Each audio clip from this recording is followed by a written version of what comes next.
और भाई टेंटिट्स, क्या हाल चाल है सभी के। तो आप एंटर हो चुके हो आपके उस पड़ाव पे जहाँ से आपका बेसिक बिल्डिंग चालू होगा, मतलब आपकी प्रोग्रेस लिटरली कह सकते हो चालू होगी। क्लास 10 जो है ना, भले ही ये कितनी ही इजी क्लास लग रही हो, लेकिन ये उतनी क्लास है नहीं। बहुत सारे स्टूडेंट्स काफी सारे एक्सपेक्टेशन लेके आते हैं, लेकिन कुछ ही लोग होते हैं जो इस क्लास 10 के सफर में 90 प्लस मार्क ले आते हैं। ओवरऑल इंडिया का अगर परसेंटेज या एवरेज गिना जाए तो 92,000 से भी ज्यादा बच्चे 90 प्लस लेके आते हैं, लेकिन उनमें से कई सारे बच्चे अपने एक्सपेक्टेड मार्क्स स्कोर नहीं कर पाते। देखो, मैं मानता हूँ कि सीबीएसई थोड़ी टफर साइड पे जा रही है इस साल, लेकिन तुम भी अपने डिजायर्ड परसेंटेज जो आप एक्सपेक्ट कर रहे हो कि मैं क्लास 10 में 95 लाऊंगा, 96 लाऊंगा, 98 लाऊंगा, ये पा सकते हो। Just remember this 5 things what I से टू यू। तो सबसे पहली चीज आती है कि क्लास 10 को कभी लाइटली मत लेना, क्योंकि यही वो क्लास 10 होती है जहाँ पे आप सबसे ज्यादा मस्ती करने वाले हो और सबसे ज्यादा अपना टाइम पढ़ाई में इन्वेस्ट करने वाले हो। देखो, क्लास 10 वैसे बहुत इजी है, कोई भी एक रैंडम बंदा पास कर सकता है। वैसे इस साल का परसेंटेज अगर गिना जाए तो कुल मिलाकर 92% बच्चे इस साल क्लास 10 के अंदर पास हुए हैं, और बाकी जो 8% है उन्होंने शायद पढ़ाई को इतना सीरियसली नहीं लिया होगा। तो सबसे पहली चीज, तुम्हें क्लास 10 को कभी भी लाइटली नहीं लेना है। दूसरी चीज जो हर किसी के साथ कॉमन है कि प्रोक्रेस्टिनेशन। भैया बहुत सारे प्रोक्रेस्टिनेशन, फॉर एग्जांपल कि आपको जल्दी सुबह उठना है 5 बजे।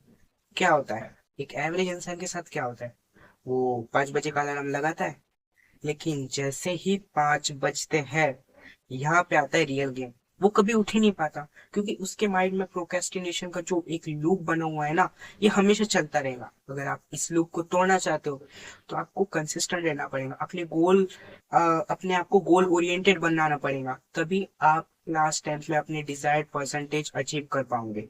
तीसरी चीज जो बहुत कॉमन आती है, और मैंने भी इसे किया, इसीलिए शायद मेरे उतने डिजायर्ड परसेंटेज नहीं आए, 90 के आसपास ही आए थे। वो इसलिए कि मैं पढ़ाई तो करता था लेकिन उसमें सही डायरेक्शन नहीं थी।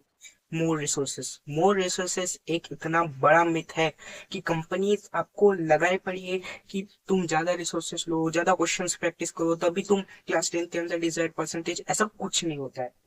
सबसे पहली बात तो ये बहुत एक बिगेस्ट मिथ है, जो काफी सारी कंपनीज तुमको मैनिपुलेट कर रही है कि भाई अगर इतने ज्यादा रिसोर्सेस लाओगे तो इतने ज्यादा 90 प्लस मार्क्स आएंगे, ऐसा कुछ नहीं होता।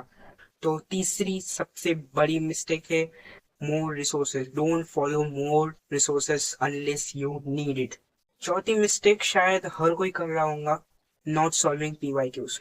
तुम पीवाईक्यूज को इतना सीरियसली नहीं लेते यार, लेकिन पीवाईक्यूज ही तो सीबीएसई के क्वेश्चन पेपर की जान है। बस फर्क इतना होता है कि वो ट्विस्टेड फॉर्म में आता है। अभी सोचो यार, बुमराह तुमको गली क्रिकेट जैसी बॉल थोड़ी ना डालेगा ऐसा हल्लू से, मतलब अंडर आर्म थोड़ी ना डालेगा ना, वो तो स्पिन करके ही डालेंगे ना ऐसा हल घुमा के। इसीलिए तुम्हारा मेन इंटेंशन और फोकस पीवाईक्यूज पे ही रहना चाहिए। और पांचवी, last but not the list, not taking school teachers seriously.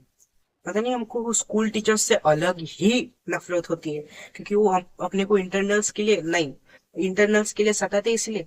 देखो, जो स्कूल टीचर्स रहते हैं ना, भले ही मैं समझता हूँ उनका थोड़ा एनॉयड नेचर रहता है, लेकिन वो ही है जो आपको इस क्लास 10 की जर्नी में सबसे ज्यादा हेल्पफुल रह सकते हैं, क्योंकि उनके पास जो एक्सपीरियंस है ना, वो तुम्हें किसी और के पास कभी नहीं दिखेगा। They are the diamonds of your class 10 journey.